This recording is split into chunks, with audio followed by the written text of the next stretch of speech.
So I wanted to talk about the reasons you should vote for Biden. I'm gonna try to be straightforward. Maybe I should even do it Biden style. Uh, Here's the deal. Number one, COVID-19 will most likely not just continue under Trump, but it will actually um, go rampant. Like it would go everywhere. It will splurge. It will it will be infecting everybody because he has embraced this tactic called herd immunity, which England tried before Boris Johnson, but once too many people were dying, and they found out about 2 million English citizens would most likely die under a human immunity plan. He gave it up, but Trump doesn't care. He wants to open up everything because he just wants the stock market to flourish, to just point at the stock market because that's all he cares about at this point. Um, and I mean, today the stock market not doing well. So there's that. The herd immunity just with a virus that you don't know what the long-term effects are is an extremely bad idea. They're already finding long-term effects on the lungs that could take away 10 years of your life, especially with when your heart works overtime to overcome the virus. They're finding the heart's inflamed, which could take away about 10 years of your life, which they're saying. We don't know all the long-term effects. We don't know if you could get reinfected. It could be a new flu that comes and hangs out every year, and the vaccine alone may not be enough because obviously it's going to take long to roll out the vaccine to everybody. But on top of that, we don't know how long the immunity lasts for any cases just yet, and we won't know for a while probably. So this is a horrible idea. COVID is gonna flourish. It's gonna COVID is gonna be everywhere under Trump, and as we see now, Seth Meyers, the Trump White House has given up on the pandemic. He pretty much gave up on handling the virus, and we can't do that because if we give up and open everything, that means the virus will, if we give up on everything on trying to handle the virus, that means the virus will kill millions of people instead of just thousands. Trump will reach his 2 million mark, as they say, as he keeps bragging that we don't have 2 million deaths. He's probably going to get us there if we allow him another 4 years.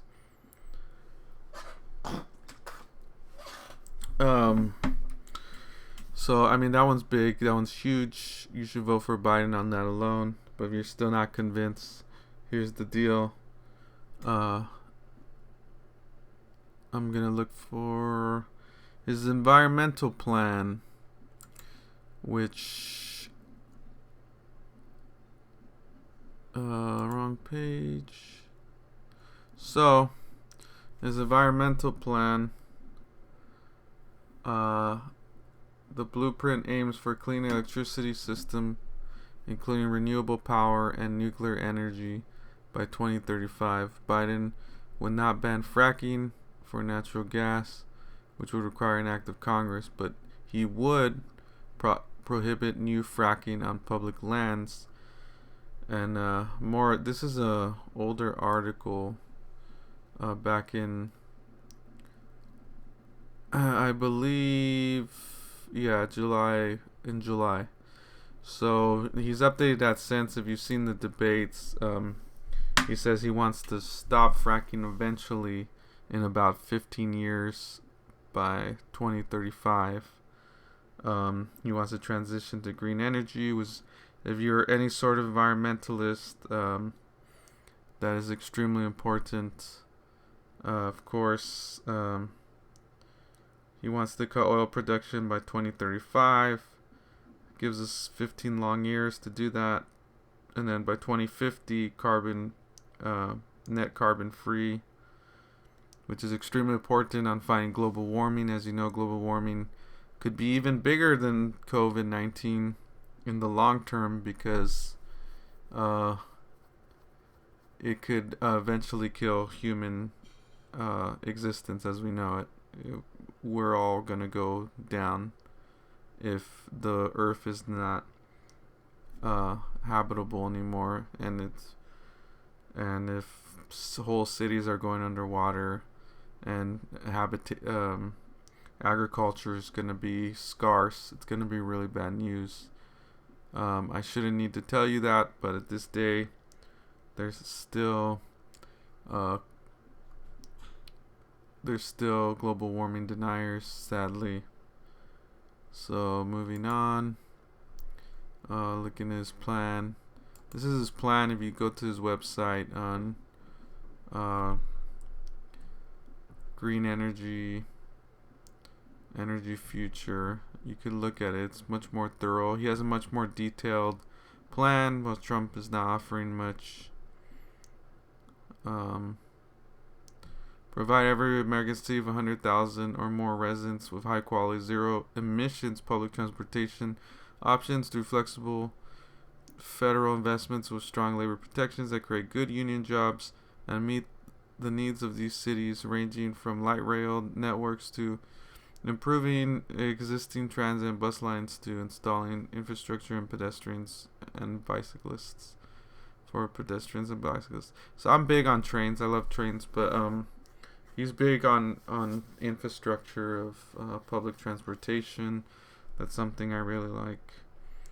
And as we're moving on,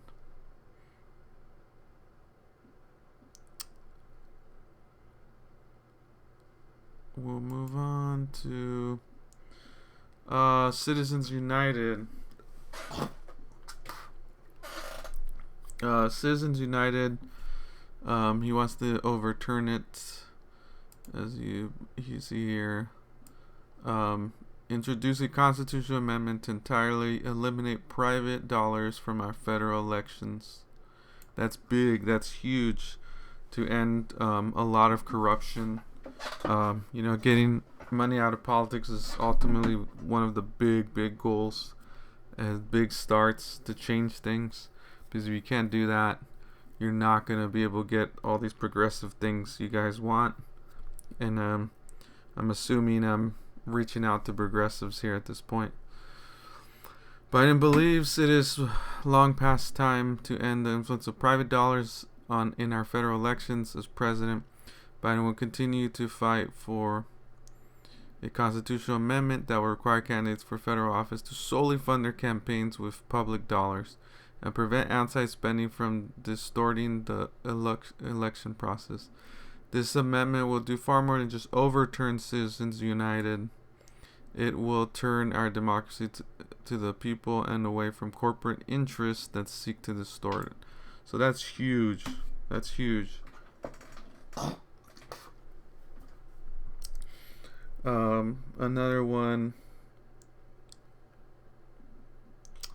is, as we're moving on here, he wants to decriminalize